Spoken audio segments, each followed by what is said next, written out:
Kalau kalian fans dari anime atau manga, kalian pasti familiar sama yang namanya yokai. Ini banyak muncul di anime-anime atau manga kayak Inuyasha, ada Gege no Kitaro, terus yang sekarang terkenal tuh ada Kimetsu no Yaiba. Tapi banyak orang yang malah ngertiin kalau yokai ini nih artinya hantu Jepang. Kayaknya ini kurang tepat deh. Soalnya kalau buat nyebutin hantu di Jepang tuh ada lagi kata namanya yurei. Harusnya yurei juga sering nih muncul di anime-anime. Bedanya apa nih yokai sama yurei? Yuk coba bahas. I guess for now you've got the last laugh. Yuk, gue Jiwana. Yokai sama yurei ini emang kelihatannya mirip-mirip ya. Tapi sebenarnya ada 3 hal yang ngebedain mereka.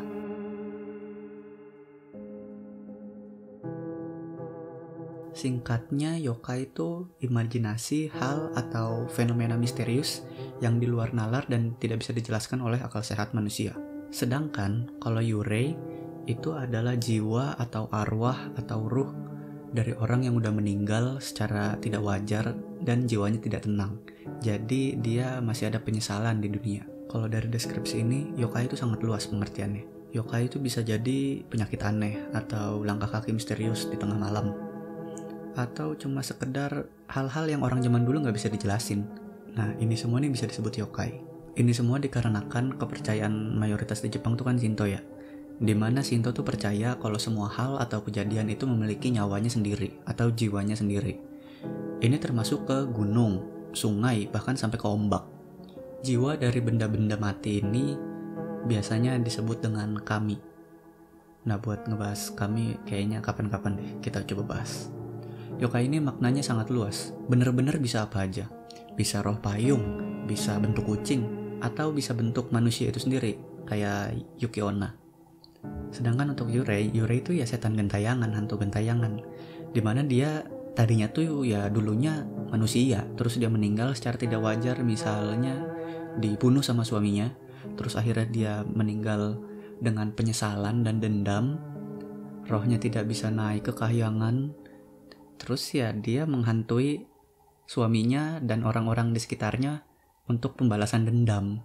Karena yurei ini adalah arwah gentayangan, maka yurei ini ya hal yang di luar nalar gitu dan tidak bisa terdefinisi. Makanya yurei sendiri nih sebenarnya termasuk ke dalam yokai. Kan tadi yokai definisinya hal atau fenomena yang tidak terdefinisi dan di luar nalar.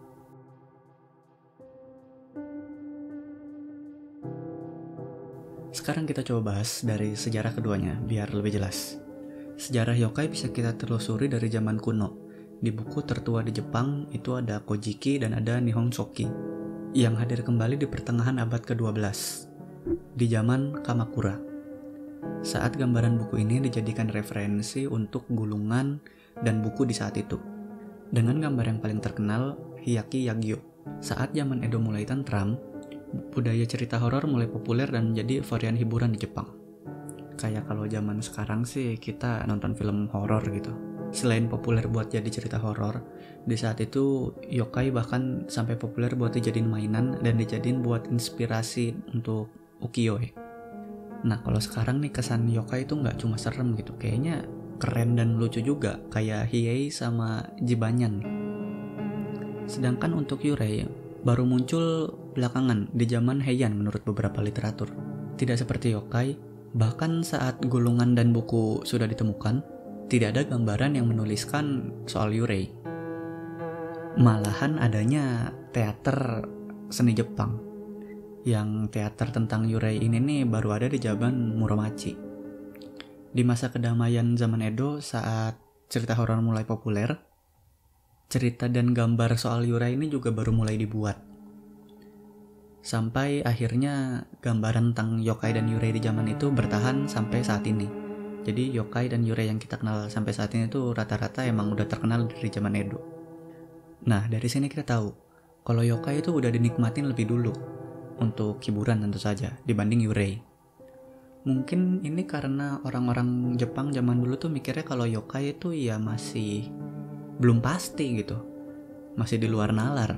Sedangkan kalau yurei sendiri itu sudah pasti dari arwah atau ruh orang yang baru meninggal secara tidak wajar. Jadi ya kalau ngomongin soal Yurei itu mereka takut nanti bisa digangguin, bahkan bisa dikutuk. Kan itu bukan hal yang asik ya, dikutuk sama setan.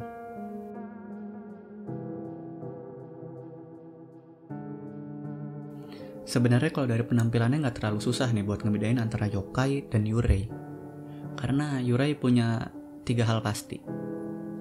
Yang pertama, yurei bakalan muncul persis seperti saat mereka meninggal. Makanya banyak gambaran yurei yang menggambarkan kalau si yurei ini nih pakai kimono putih dan pakai ikat kepala segitiga gitu di kepalanya. Karena ini adalah baju yang dipakai oleh orang yang baru meninggal di Jepang sebelum mereka dikremasi. Kalau Indonesia sih ya kayak pocong gitu. Yang kedua, yurei nggak punya kaki dan mereka selalu ngambang atau ya terbang. Ada beberapa teori kenapa yurei ini sampai nggak punya kaki. Ada yang bilang karena mereka ini udah meninggal jadi mereka lebih dekat sama Tuhan. Terus ada yang bilang juga kaki mereka ini dipotong di neraka. Tapi ya semuanya itu cuma pendapat-pendapat, cuma teori-teori. Nggak ada yang tahu pasti kenapa yurei ini nggak punya kaki. Yang ketiga, karena yurei ini adalah hantu penasaran yang masih menyimpan penyesalan dan dendam, makanya yurei ini cuma muncul ke orang-orang yang mereka masih sakit hati gitu, yang ngebunuh mereka lah, atau yang nyakitin mereka sampai mereka meninggal, atau mereka cuma menetap di tempat yang penyesalannya paling kuat menurut mereka. Bahkan kalau mereka sampai nampakin ke orang yang gak ada hubungan sama mereka, ya itu cuma gak sengaja aja dan mereka gak bakal nyakitin. Di beberapa cerita, yurei bakal menemukan ketenangan dengan bantuan doa. Biasanya ya kalau di Jepang dari biksu-biksu, atau sekedar dengerin ceritanya, atau ya kalau mereka akhirnya udah bisa ikhlas dan melepaskan dendamnya gitu, mereka bisa kembali ke tempat yang semestinya. Nah, kalau yurei kan punya kondisi-kondisi atau penampilan yang emang spesifik ya. Kalau yokai enggak, yokai itu bisa apa aja, bisa berbentuk seperti apa aja dan di mana saja, dari gunung, hutan, sekolah. Dan yokai bisa aja nyerang orang kalau mengganggu daerah kekuasaan mereka atau sekedar bikin bad mood. Nih biar lebih jelas, gue kasih aja beberapa contoh yokai yang terkenal deh ya. Yang pertama ini ada Oni, yokai iblis yang punya tanduk dan cakar. Yang kedua ada Kappa, ini mereka warnanya biasanya warna hijau. Mereka ada di sungai-sungai atau di perairan. Beberapa orang ada yang bilang kalau mereka ini justru emang penjaga sungai, dan mereka sangat suka timun. Yang ketiga ada Tengu. Ini yokai dengan wajah warna merah dan hidungnya panjang. Beberapa orang bilang punya jenggot juga. Tengu ini dipercaya sebagai dewa, atau ada yang percaya juga iblis di beberapa gunung. Yang keempat ada Rokurokubi. Yokai ini adalah yokai perempuan yang lehernya panjang, bisa ngebelit-belit gitu. Yang kelima ada Nue. Ini rada aneh nih dia bentuknya. Dia mukanya monyet, badannya rakun, kakinya macan, buntutnya ular. Yang keenam ada Nurikabe. Nurikabe nih bentuknya nih tembok dia. Dia biasanya ngegangguin orang di malam hari dengan nutupin jalan orang. Jadi lah, kok ini ada temboknya gitu. Yang terakhir ini ada Itan Momen. Itan Momen nih bentuknya kain yang panjangnya bisa 10 meter lebih, lebarnya 30 cm. Terus dia ngegangguin orang atau ya nyerang orang di sore hari atau menjelang maghrib lah. Nah, yokai bentuknya macem-macem banget kan tuh. Mulai dari iblis, monster, sampai ke chimera. Itu ada di yokai. Bahkan sampai tembok sama kain doang. Nah, satu-satunya persamaan yokai itu ya mereka aneh. Udah gitu aja, bentuknya gak wajar. Sebagai representasi dari sebutannya, yokai, yang di luar nalar manusia tadi. Nah, sebenarnya masih ada beberapa lagi nih sebutan untuk hantu di Jepang. Ada Momonake, ada Obake, sama ada Onryo. Cuma gak bakal gue bahas sekarang. Kalau mau gue bahas, ya komen aja, nanti gue coba bahas deh.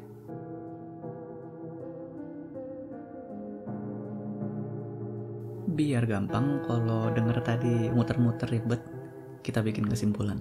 Yang pertama, definisinya. Yokai berarti semua hal misterius yang tidak bisa dijelaskan oleh nalar manusia. Sedangkan yurei berarti jiwa atau arwah manusia yang tidak bisa menemukan kedamaian karena penyesalan dan dendam. Yokai mencakup semua fenomena aneh. Sedangkan yurei dulunya manusia yang meninggal terus jadi hantu. Yang kedua, sejarah. Yokai pertama kali muncul di buku sejarah tertua di Jepang dari abad ke-8, sedangkan Yurei pertama kali muncul di akhir zaman Heian. Keduanya baru terkenal di zaman Edo, saat cerita horor jadi sangat populer untuk hiburan. Gambaran yang terbentuk dari zaman ini bertahan sampai zaman sekarang di Jepang. Yang ketiga, penampilannya. Yurei punya 3 bentuk umum. Berpenampilan sama seperti saat meninggal, gak punya kaki, gentayangan hanya ke orang tertentu. Sedangkan kalau yokai, bentuknya macam-macam dan terbilang aneh. Nah, itu tuh perbedaan antara yokai dan yurei, jangan kebalik lagi. Oke dah, segitu aja dari gua. Kalau kalian suka, kalian bisa like dan subscribe. Kalau nggak suka ya dislike aja. Kalau ada omongan atau data gua yang salah, langsung aja koreksi di bawah. Ya maaf, namanya juga so tau.